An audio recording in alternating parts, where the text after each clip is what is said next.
தமிழ் பாண்டியன் அவர்கள் சொன்ன விஷயம் ரொம்ப ஷாக்கான ஒரு விஷயமா இருக்குது. அமித்ஷா அவர்கள் தொடர்ந்து விஜய் அவர்களை அதிமுக பிஜேபி கூட்டணியில் இணைப்பதற்கான பிளான் பண்ணிட்டு இருக்காங்க. சில சூழ்ச்சிகளையும் பண்ணிட்டு இருக்காங்க. அது விஜய் அவர்கள் ஹேண்டில் பண்ணுற விதம் ரொம்ப பிரமாதமாக இருக்குது. இது ஒரு 100 வருஷம் அரசியல் இருந்த அனுபவத்தோடு ஒரு அரசியல் கட்சி தலைவர் எப்படி ஹேண்டில் பண்ணுவாங்களோ அதே மாதிரி தான் விஜய் அவர்களும் ஹேண்டில் பண்ணிட்டு இருக்காங்க. மற்ற அரசியல் கட்சி தலைவர்களை மற்ற லீடர்ஸ் ட்ரீட் பண்ணுற மாதிரி விஜய் அவர்களும் ட்ரீட் பண்ண முடியாது அப்படிங்கிற விளக்கத்தையும் தமிழ் பாண்டியன் அவர்கள் சொல்லியிருக்காங்க. அதாவது விஜய் அவர்கள் இப்போ தனித்து போட்டியிடுவதற்கான பிளானில் இருக்காங்க. தன்னோட தலைமையில் ஒரு கூட்டணி உருவாக்குவதற்கான பிளானில் இருக்காங்க.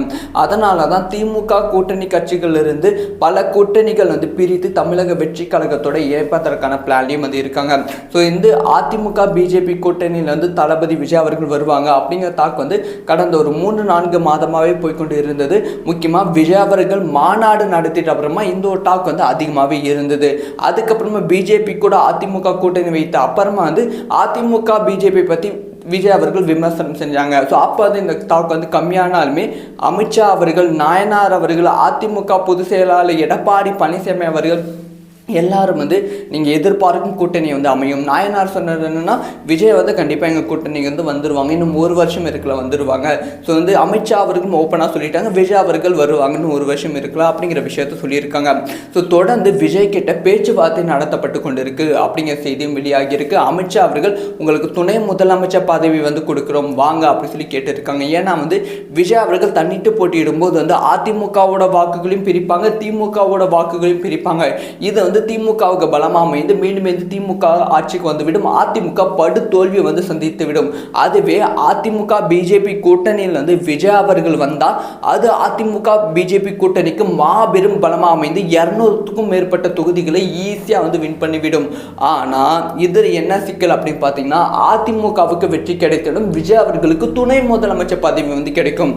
ஆனால் விஜய் அவர்களோட ஃபியூச்சர் பொலிட்டிஷியன் கரியர் கம்ப்ளீட்டாக டவுன் ஆகிடும். ஸோ பிஜேபியோட எந்த கட்சி கூட்டணி போதோ அந்த கட்சி ஃபியூச்சர் கம்ப்ளீட்டாக போயிடும். ஸோ விஜய் அவர்கள் திராவிட இயக்கத்துகளுக்கு மாற்று கட்சியாக தான் நான் இருக்கேன் அப்படிங்கிற விஷயத்த சொல்லிட்டு அதிமுக பிஜேபி கூட்டணிக்கு போனால் அது சரி வராது. கண்டிப்பாக விஜய் அவர்கள் அந்த ஒரு முடிவை எடுக்கவே மாட்டாங்க. ஆனால் அமித்ஷா தரப்பும் சரி, எடப்பாடி பழனிசாமி தரப்பும் சரி விஜய் அவர்களுக்கு பயங்கரமான ப்ரெஷர் கொடுப்பாங்க. முக்கியமாக அமித்ஷா அவர்கள் எப்பயுமே பின்பற்ற டெக்னிக் என்ன அப்படின்னு பார்த்தீங்கன்னா ஈவன் அதிமுகவுக்கும் இந்த டெக்னிக் பின்பற்றிட்டு இருக்காங்க. குஜராத், நார்த் இந்தியாவில் முழுக்க இந்த ஒரு டெக்னிக் தான் பின்பற்றிட்டு இருக்காங்க. ஒரு கட்சியோட கூட்டணி கேட்பாங்க, அந்த கட்சி கூட்டணிக்கு ஒட்டு வரலாம், அந்த கட்சியோட நிர்வாகிகள் அவங்க வீட்டில் ரைடு உடனடியாக நடத்துவாங்க, இடி ரைடு நடத்துவாங்க. ஸோ விஜய் அவர்களுக்கு அந்த மாதிரி நடத்த முடியுமான்னு கேட்டால் அதுக்கான வாய்ப்புகள் கம்மி. ஸோ விஜய் அவர்கள் அந்த மாதிரி ஒரு விஷயம் நடக்கக்கூடாது, தான் அரசியலுக்கு வந்துட்டு அப்புறமா இந்த மாதிரி பிரச்சனைகள் எல்லாமே வரும், இது எதுவுமே நடக்கக்கூடாதுன்னு சொல்லி தன்னோட பேரில் இருக்க எல்லா டிபார்ட்மெண்ட் எல்லா ஜிஎஸ்டி ப்ராப்பராக பே பண்ணி ப்ராப்பரான பில் வச்சுருக்காங்க. அப்படியே விஜய் மேலே பொய்யான கேஸ் போட்டு இடி ரைடு பண்ணாலுமே அது 15 நாட்கள் கூட தாங்க முடியாது, அது நிலைத்து நிற்க முடியாத அளவுக்கு ஒரு பெரிய ஒரு சூப்பரான சம்பவத்தை ஒரு கரெக்டாக சிஸ்டமேட்டிக்காக விஜய் அவர்கள் வைத்திருக்காங்க. இந்த ஒரு விஷயம் அமித்ஷா அவர்கள் விஜய் அவர்களுக்கு பண்ணும்போது அது விஜய் அவர்களுக்கு வாக்காக மாற வாய்ப்புகள் இருக்குது. அதாவது எமோஷன் வாக்காக. இப்போ விஜய் அவர்கள் மீது தவறே கிடையாது, அவரை கைது பண்ணி ஒரு 15 நாள் வைத்து ஸோ தெரியாமல் கைது பண்ணிட்டோம், ஸோ இவர் மேலே எந்த ஒரு குற்றமும் கிடையாது அப்படி சொல்லி இவரை வெளியே விடும்போது அந்த ஒரு வாக்கு பிஜேபி அதிமுக மீது ஒரு பெரிய கோபம் உருவாகி சென்டிமெண்ட் வாக்கு விஜய் அவர்களுக்கு பயங்கரமாக வர வாய்ப்புகள் இருக்கு. ஆல்ரெடி இப்போ விஜய் அவர்கள் சூப்பர் ஹீரோ தான், இன்னுமே இந்த சூப்பர் ஹீரோவாக மாறுவதற்கான வாய்ப்புகள் ரொம்ப அதிகம். பொலிட்டிக்கலா இது எல்லாமே அமித்ஷா அவர்கள் போடும் கணக்கை எப்படி இம்ப்ளிமெண்ட் பண்ண போறாங்க. கண்டிப்பாக இந்த ஒரு விஷயத்தை இம்ப்ளிமெண்ட் பண்ணுவாங்க. ஆனால் விஜய் அவர்கள் அவரை விட பயங்கரமாக சிஸ்டமேட்டிக்காக யோசிச்சு வச்சிருக்காங்க. இதை எல்லாமே தமிழ் பாண்டியன் அவர்கள் சொன்னது. இது எல்லாமே அவர் சொன்னதை யோசிச்சு பார்க்கும்போது ஆமாம் விஜய் அவர்கள் எல்லாத்தையும் ப்ராப்பராக பண்ணி வச்சிருக்காங்க. எந்த சைடில் இருந்து விஜய் அடித்தாலும் அது விஜய் அவர்களுக்கு பலமாக தான் மாறிக்கொண்டு இருக்கு. ஸோ இந்த ஒரு விஷயத்தையும் ப்ராப்பராக எக்ஸிக்யூட் விஜய் அவர்கள் பண்ணிட்டு இருக்காங்க. ஸோ ஒரு ப்ராப்பரான ஒரு புது அரசியல் கட்சி மாதிரி இல்லாமல் ஒரு 10-20 வருஷம் பழமையான அரசியல் கட்சி எப்படி செயல்படுமோ அந்த மாதிரி விஜய் அவர்களோட அரசியல் சிந்தனைகள் இருக்கிறது. ஸோ எல்லாமே ப்ரீ பிளானடாக இருக்காங்க அப்படிங்கிற விஷயத்த சொல்லியிருக்காங்க. இவங்க சொல்கிறத கேட்கும்போது ரியலி அவர் சொல்கிறலாம் உண்மையும் அப்படி சொல்லி கொஞ்சம் நம்ம பழசெல்லாம் யோசித்து பார்க்கும்போது இருக்குது. தமிழ் பாண்டியன் அவர்கள் சொன்ன விஷயம் வந்து ரொம்ப ஷாக்கான ஒரு விஷயமா இருக்கு. அமித்ஷா அவர்கள் தொடர்ந்து விஜய் அவர்களை அதிமுக பிஜேபி கூட்டணியில் வந்து இணைப்பதற்கான பிளான் வந்து பண்ணிட்டு இருக்காங்க. சில சூழ்ச்சிகளையும் வந்து பண்ணிட்டு இருக்காங்க. அது வந்து விஜய் அவர்கள் ஹேண்டில் பண்ணுற விதம் வந்து ரொம்ப பிரமாதமாக வந்து இருக்குது. இது ஒரு 100 வருஷம் அரசியல் இருந்த அனுபவத்தோடு வந்து ஒரு அரசியல் கட்சி தலைவர் எப்படி ஹேண்டில் பண்ணுவாங்களோ அதே மாதிரி தான் விஜய் அவர்களும் ஹேண்டில் பண்ணிட்டு இருக்காங்க. மற்ற அரசியல் கட்சி தலைவர்களை மற்ற லீடர்ஸ் வந்து ட்ரீட் பண்ணுற மாதிரி விஜய் அவர்களை ட்ரீட் பண்ண முடியாது அப்படிங்கிற விளக்கத்தையும் வந்து தமிழ் பாண்டியன் அவர்கள் சொல்லியிருக்காங்க. அதாவது வந்து விஜய் அவர்கள் வந்து இப்போ வந்து தனித்து போட்டியிடுவதற்கான பிளானில் வந்து இருக்காங்க. தன்னோட தலைமையில் வந்து ஒரு கூட்டணி உருவாக்குவதற்கான பிளானில் வந்து இருக்காங்க. அதனால தான் திமுக கூட்டணி கட்சிகளிலிருந்து பல கூட்டணிகள் வந்து பிரித்து தமிழக வெற்றி கழகத்தோட இணைப்பதற்கான பிளான்லையும் வந்து இருக்காங்க. ஸோ இந்த அதிமுக பிஜேபி கூட்டணியில் வந்து தளபதி விஜய் அவர்கள் வருவாங்க அப்படிங்கிற தாக்கு வந்து கடந்த ஒரு 3-4 மாதமாகவே போய்கொண்டு இருந்தது. முக்கியமாக விஜய் அவர்கள் மாநாடு நடத்திட்டு அப்புறமா இந்த ஒரு டாக் வந்து அதிகமாகவே இருந்தது. அதுக்கப்புறமா பிஜேபி கூட அதிமுக கூட்டணி வைத்த அப்புறமா வந்து அதிமுக பிஜேபி பற்றி விஜய் அவர்கள் விமர்சனம் செஞ்சாங்க. ஸோ அப்போ வந்து இந்த டாக் வந்து கம்மியானாலுமே அமித்ஷா அவர்கள், நாயனார் அவர்கள், அதிமுக பொதுச் செயலாளர் எடப்பாடி பழனிசாமி அவர்கள் எல்லாரும் வந்து நீங்கள் எதிர்பார்க்கும் கூட்டணி வந்து அமையும். நாயனார் சொன்னது என்னன்னா விஜய் வந்து கண்டிப்பாக எங்கள் கூட்டணிக்கு வந்து வந்துடுவாங்க, இன்னும் 1 வருஷம் இருக்கல வந்துடுவாங்க. ஸோ வந்து அமித்ஷா அவர்களும் ஓப்பனாக சொல்லிட்டாங்க விஜய் அவர்கள் வருவாங்கன்னு 1 வருஷம் இருக்கலாம் அப்படிங்கிற விஷயத்த சொல்லியிருக்காங்க. ஸோ தொடர்ந்து விஜய் கிட்ட பேச்சுவார்த்தை நடத்தப்பட்டு கொண்டு இருக்கு அப்படிங்கிற செய்தியும் வெளியாகியிருக்கு. அமித்ஷா அவர்கள் உங்களுக்கு துணை முதலமைச்சர் பதவி வந்து கொடுக்குறோம் வாங்க அப்படி சொல்லி கேட்டிருக்காங்க. ஏன்னா வந்து விஜய் அவர்கள் தன்னிட்டு போட்டியிடும்போது வந்து அதிமுகவோட வாக்குகளையும் பிரிப்பாங்க, திமுகவோட வாக்குகளையும் பிரிப்பாங்க. இது வந்து திமுகவுக்கு பலமாக அமைந்து மீண்டும் திமுக ஆட்சிக்கு வந்துவிடும். அதிமுக படு தோல்வியை வந்து சந்தித்து விடும்.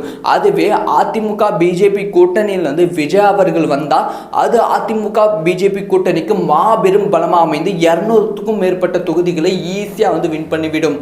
ஆனால் இது என்ன சிக்கல் அப்படின்னு பார்த்தீங்கன்னா அதிமுகவுக்கு வெற்றி கிடைத்திடும், விஜய் அவர்களுக்கு துணை முதலமைச்சர் பதவி வந்து கிடைக்கும். ஆனால் விஜய் அவர்களோட ஃபியூச்சர் பொலிட்டிஷியன் கரியர் வந்து கம்ப்ளீட்டாக வந்து டவுன் ஆகிடும். ஸோ பிஜேபியோட எந்த கட்சி கூட்டணி போதோ அந்த கட்சி வந்து ஃபியூச்சர் வந்து கம்ப்ளீட்டாக போயிடும். ஸோ வந்து விஜய் அவர்கள் திராவிட இயக்கத்துகளுக்கு மாற்று கட்சியாக தான் நான் வந்து இருக்கேன் அப்படிங்கிற விஷயத்த சொல்லிட்டு அதிமுக பிஜேபி கூட்டணிக்கு போனால் அது சரி வராது. கண்டிப்பாக வந்து விஜய் அவர்கள் அந்த ஒரு முடிவை எடுக்கவே மாட்டாங்க. ஆனால் அமித்ஷா தரப்பும் சரி, எடப்பாடி பழனிசாமி தரப்பும் சரி விஜய் அவர்களுக்கு பயங்கரமான ப்ரெஷர் வந்து கொடுப்பாங்க. முக்கியமாக வந்து அமித்ஷா அவர்கள் எப்பயுமே பின்பற்ற டெக்னிக் என்ன அப்படின்னு பார்த்தீங்கன்னா வந்து ஈவன் வந்து அதிமுகவுக்கும் இந்த டெக்னிக் வந்து பின்பற்றிட்டு இருக்காங்க. குஜராத், நார்த் இந்தியாவில் முழுக்க இந்த ஒரு டெக்னிக் தான் பின்பற்றிட்டு இருக்காங்க. ஒரு கட்சியோட கூட்டணி வந்து கேட்பாங்க, அந்த கட்சி வந்து கூட்டணிக்கு வந்து ஒட்டு வரலாம், அந்த கட்சியோட நிர்வாகிகள் அவங்க வீட்டில் வந்து ரைடு வந்து உடனடியாக நடத்துவாங்க, இடி ரைடு வந்து நடத்துவாங்க.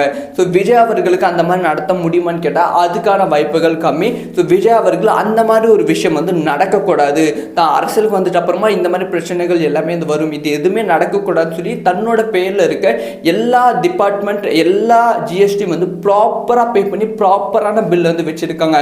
அப்படியே வந்து விஜய் மேலே பொய்யான கேஸ் போட்டு இடி ரைடு பண்ணாலுமே அது 15 நாட்கள் கூட தாங்க முடியாது, அது நிலைத்து நிற்க முடியாத அளவுக்கு வந்து ஒரு பெரிய ஒரு சூப்பரான சம்பவத்தை ஒரு கரெக்டாக சிஸ்டமேட்டிக்காக வந்து விஜய் அவர்கள் வைத்திருக்காங்க. இந்த ஒரு விஷயம் வந்து அமித்ஷா அவர்கள் விஜய் அவர்களுக்கு பண்ணும்போது அது வந்து விஜய் அவர்களுக்கு வாக்காக தான் மாற வாய்ப்புகள் இருக்குது. அதாவது வந்து எமோஷன் வாக்காக தான். இப்போ வந்து விஜய் அவர்கள் மீது தவறே கிடையாது, அவரை வந்து கைது பண்ணி ஒரு 15 நாள் வைத்து ஸோ தெரியாமல் கைது பண்ணிட்டோம், ஸோ வந்து இவர் மேலே எந்த ஒரு குற்றமும் கிடையாது அப்படின்னு சொல்லி இவரை வந்து வெளியே விடும்போது அந்த ஒரு வாக்கு பிஜேபி அதிமுக மீது வந்து ஒரு பெரிய கோபம் உருவாகி சென்டிமெண்ட் வாக்கு வந்து விஜய் அவர்களுக்கு பயங்கரமாக வர வாய்ப்புகள் இருக்கு. ஆல்ரெடி வந்து இப்போ விஜய் அவர்கள் சூப்பர் ஹீரோ தான், இன்னுமே இந்த சூப்பர் ஹீரோவாக மாறுவதற்கான வாய்ப்புகள் ரொம்ப அதிகம். பொலிட்டிக்கலா இது எல்லாமே தான் அமித்ஷா அவர்கள் போடும் கணக்கை வந்து எப்படி இம்ப்ளிமெண்ட் பண்ண போறாங்க. கண்டிப்பாக வந்து இந்த ஒரு விஷயத்தை இம்ப்ளிமெண்ட் பண்ணுவாங்க. ஆனால் விஜய் அவர்கள் அவரை விட பயங்கரமாக சிஸ்டமேட்டிக்காக யோசிச்சு வச்சிருக்காங்க. இதை எல்லாமே வந்து தமிழ் பாண்டியன் அவர்கள் சொன்னது. இது எல்லாமே அவர் சொன்னதை யோசிச்சு பார்க்கும்போது ஆமாம் விஜய் அவர்கள் எல்லாத்தையும் ப்ராப்பராக பண்ணி வச்சுருக்காங்க. எந்த சைடில் இருந்து விஜய் வந்து அடித்தாலும் அது வந்து விஜய் அவர்களுக்கு பலமாக தான் வந்து மாறிக்கொண்டு இருக்கு. ஸோ இந்த ஒரு விஷயத்தையும் வந்து ப்ராப்பராக வந்து எக்ஸிக்யூட் வந்து விஜய் அவர்கள் பண்ணிட்டு இருக்காங்க. ஸோ வந்து ஒரு ப்ராப்பரான ஒரு புது அரசியல் கட்சி மாதிரி இல்லாமல் ஒரு 10-20 வருஷம் பழமையான அரசியல் கட்சி எப்படி செயல்படுமோ அந்த மாதிரி வந்து விஜய் அவர்களோட அரசியல் சிந்தனைகள் வந்து இருக்கிறது. ஸோ எல்லாமே ப்ரீ பிளானடாக வந்து இருக்காங்க அப்படிங்கிற விஷயத்த வந்து சொல்லியிருக்காங்க. இவங்க சொல்கிறத கேட்கும்போது ரியலி வந்து அவர் சொல்கிறலாம் உண்மையும் அப்படி சொல்லி கொஞ்சம் வந்து நம்ம பழசெல்லாம் யோசித்து பார்க்கும்போது இருக்குது.